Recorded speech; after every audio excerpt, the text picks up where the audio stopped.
Is love really all you need? Current societal narratives often glorify romantic love as the ultimate human achievement, a magical solution to life's challenges.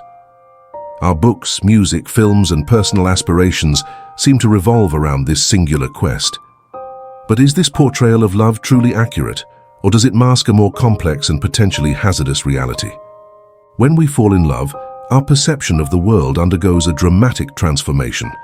This phenomenon is not just a poetic or romantic ideal, but is deeply rooted in our biology and psychology. British philosopher Bertrand Russell captured the essence of this experience, stating that romantic love offers the most intense delights that life has to offer. From a scientific standpoint, this transformative experience can be largely attributed to the brain's release of chemicals such as dopamine and oxytocin. These neurotransmitters create feelings of euphoria and attachment, akin to a natural high that alters our perception of reality.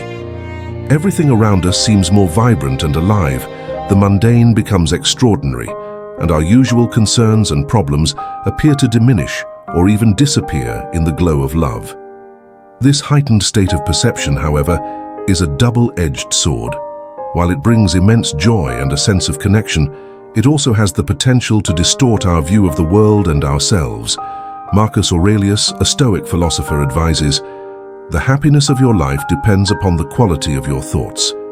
This insight is crucial when considering how love can color our perception and lead us to view reality through an overly optimistic lens.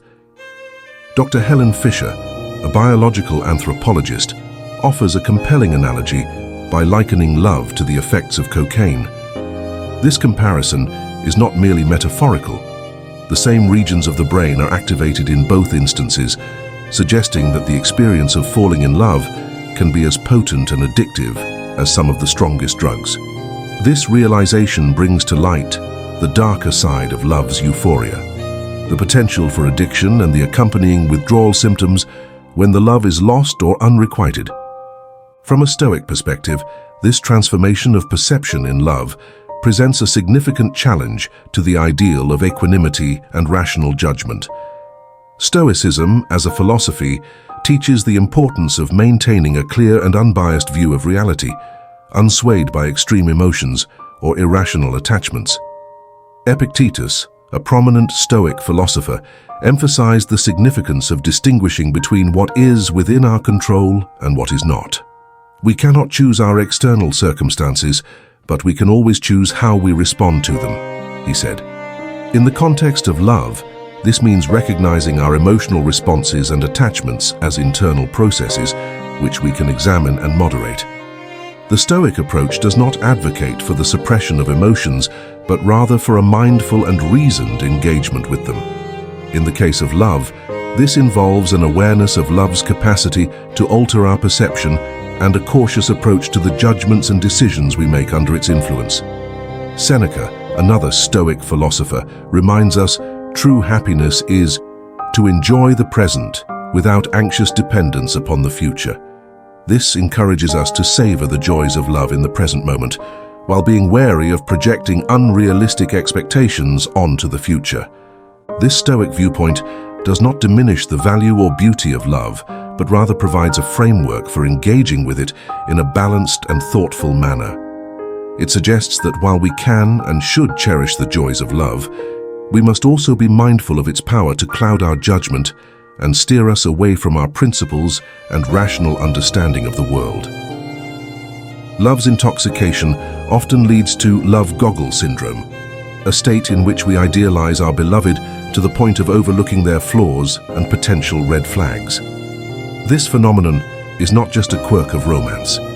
It speaks to a deeper psychological process where our thoughts and perceptions become skewed. Epictetus, a Stoic philosopher, astutely observed that we are disturbed not by what happens to us, but by our thoughts about what happens. In the context of romantic love, this means that our disturbance or happiness is not merely a result of being in love, but rather how we perceive and think about this love. Our thoughts, under the influence of strong emotions, can paint an unrealistic picture of our partner and the relationship, leading us to overlook flaws and ignore potential problems. This idealization is a form of cognitive distortion. We construct an image of our beloved that may vastly differ from reality. The Stoics, who valued rational perception and judgment, would caution against such distortions.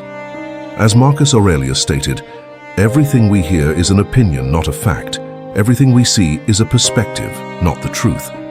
Applied to love, this means recognizing that our idealized view of our partner is just one perspective, filtered through the lens of our emotions and not an objective truth.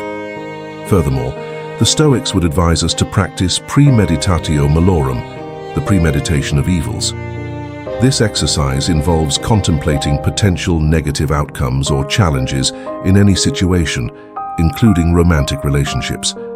By acknowledging and mentally preparing for the imperfections and potential difficulties in a relationship, we can maintain a more balanced and realistic perspective.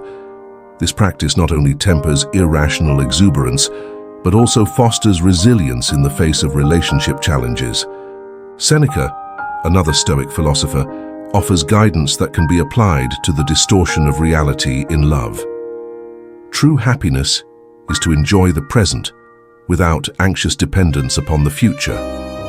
In the realm of romance, this suggests enjoying the positive aspects of a relationship in the present moment without constructing a future based on an idealized and possibly unrealistic version of our partner. The other side of love's euphoria is its capacity for profound pain. Anita Bruckner, a novelist and historian, poignantly observed that the wonderful beginning of love often gives way to sadness and despair. This stark duality in love is rooted in attachment, which makes us dependent on our beloved for happiness, potentially setting us up for suffering. Marcus Aurelius, the Stoic emperor, wisely stated, "The art of living is more like wrestling than dancing, as it requires being prepared to stand firm and meet whatever arises with courage."